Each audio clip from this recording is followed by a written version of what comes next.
Hapa ni katika ukumbi wa polisi Ziwani ambapo kumefanyika shughuli ya baraza la Idi kitaifa ndani ya Zanzibar, ambapo mgeni rasmi ni Rais wa Zanzibar na mwenyekiti wa Baraza la Mapinduzi Dr. Hussein Ali Mwinyi. Katika hotuba yake aliweza kuwasihi wananchi kuweza kuendelea ama kufanya mwendelezo wa swala zima la kuwasaidia wale ambao wenye mahitaji mbalimbali. Kadhalika tumezungumza na baadhi ya viongozi akiwemo mkuu wa mkoa wa Mjini Magharibi pamoja na mkuu wa wilaya ya Kaskazini A. Wameeleza namna ambavyo walivyojipanga katika kuhakikisha usalama unaendelea katika maeneo mbalimbali ya viwanja vya sikukuu. Kadhalika tumezungumza na Waziri wa Nchi Ofisi ya Makamu wa Pili wa Rais, ameeleza namna ambavyo wamejipanga kuhakikisha wanakabiliana na swala kubwa la foleni linaloendelea. Mimi ni Abdullahi Abdullah, nyuma kamera Ali Haji Abdullah.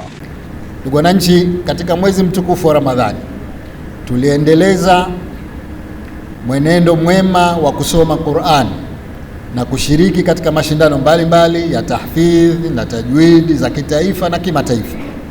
Aidha, darasa mbalimbali ziliendeshwa za Qur'ani na tafsiri yake katika misikiti kote mijini na vijijini ili kuzingatia mafundisho yake.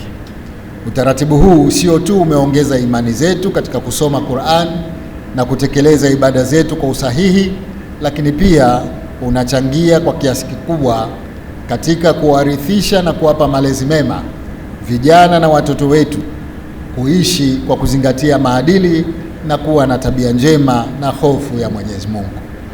Hivyo, kwa lengo la kuwa na jamii ya wacha Mungu yenye kuzingatia kufanya mambo mema na kujiepusha na vitendo viovu, tuna wajibu wa kuendeleza mwenendo huu hata baada ya Ramadhani, kwa kuwa Qur'ani ni mwongozo wa maisha yetu ya kila siku na urithi bora kwa watoto wetu hapa duniani na akhera tuendako. Baada ya kumalizika mfungo wa mwezi mtukufu wa Ramadhani, tayari baadhi ya Waislamu wenzetu wanajiandaa kwenda kutekeleza ibada ya hija huko Maka kwa mwaka huu wa 2026. Tunawatakia Waislamu wenzetu hao ambao Mwenyezi Mungu amewapa uwezo wa kwenda hija maandalizi mema na awakubalie hija zao watakazozifanya. Aidha, tunamwomba Mwenyezi Mungu awajalie uwezo wa kwenda kuitekeleza nguzo hiyo ya 5 Waislamu wote ambao bado hawajakwenda. Natumia fursa hii kutoa shukrani zangu za dhati kwa Kamisheni ya Wakfu na Mali ya Amana kwa kushirikiana na taasisi zote zinazowasafirisha mahujaji kwa kuzifanyia kazi changamoto mbalimbali zinazowakabili mahujaji wetu. Napenda kuhakikishia kuwa serikali itaendelea kutoa ushirikiano kwa taasisi zinazoshughulikia mahujaji kupitia Kamisheni ya Wakfu na Mali ya Amana ili kuona idadi ya Waislamu nchini wanaokwenda kutekeleza ibada ya hija inaongezeka. Serikali itaendelea kukamilisha taratibu za kuanzisha mfuko wa hija ili kutoa fursa kwa watu wengi zaidi kuweza kuitekeleza ibada ya hija. Tuna wajibu wa kumshukuru Mwenyezi Mungu kwa kutuwezesha kutekeleza ibada ya saum tukiwa katika hali ya amani na utulivu. Hakika hii ni neema kubwa kutoka kwa Mola wetu mlezi, kwani kama sote tunavyofahamu, wapo Waislamu wenzetu katika maeneo mengine hasa ya Mashariki ya Kati wanaokabiliwa na changamoto za kiusalama. Kwa baraka za siku ya leo, tunamuomba Mwenyezi Mungu atujalie kuweza kuilinda na kuidumisha neema ya amani katika nchi yetu, na awajalie Waislamu wenzetu na watu wote duniani kuwa na amani ili kuleta ustawi na maendeleo yetu sote.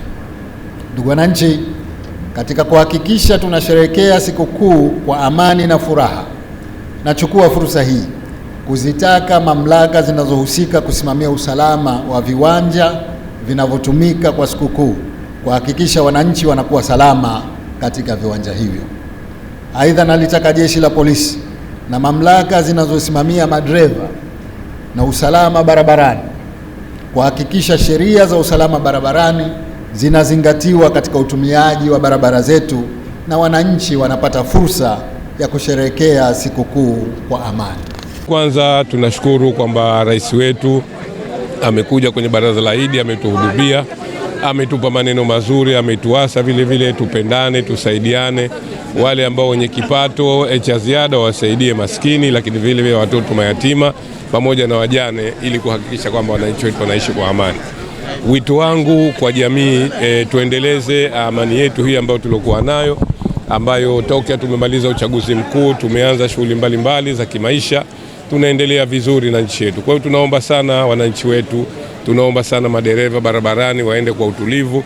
Sasa hivi watoto wengi wamo barabarani kwa ajili ya kusherehekea sikukuu, kitu ambacho tunachojitahidi sisi kama serikali kupitia jeshi la polisi pamoja kwa kushirikiana na idara maalum kuhakikisha kwamba katika yale maeneo yote ambayo kuna foleni za barabara, kuna ujenzi wa barabara, kuhakikisha kwamba wanasimamia kuwaongoza madereva, kwa sababu wakati mwingine madereva wanakuwa wanabishana tu, gari zinasimama muda mrefu wanabishana, baada mmoja kumpisha mwenzake ili msafara uendelee. Kwa hiyo jeshi la polisi tumejipanga vizuri, wanasimamia, na tutajitahidi ndani ya kipindi hichi kuhakikisha kwamba wananchi wanakwenda katika shughuli za sikukuu bila usumbufu wa aina yoyote. Tunamshukuru sana Mheshimiwa Rais wa Zanzibar na mwenyekiti wa Baraza la Mapinduzi, kwanza kabisa kwa hotuba yake ambayo iliyoweza kujenga umoja, kusisitiza amani pamoja na mshikamano, lakini pia aliweza kutuhusia zaidi katika wale ambao tutakaokuwa na vyombo vya moto na tufuate sheria za usalama barabarani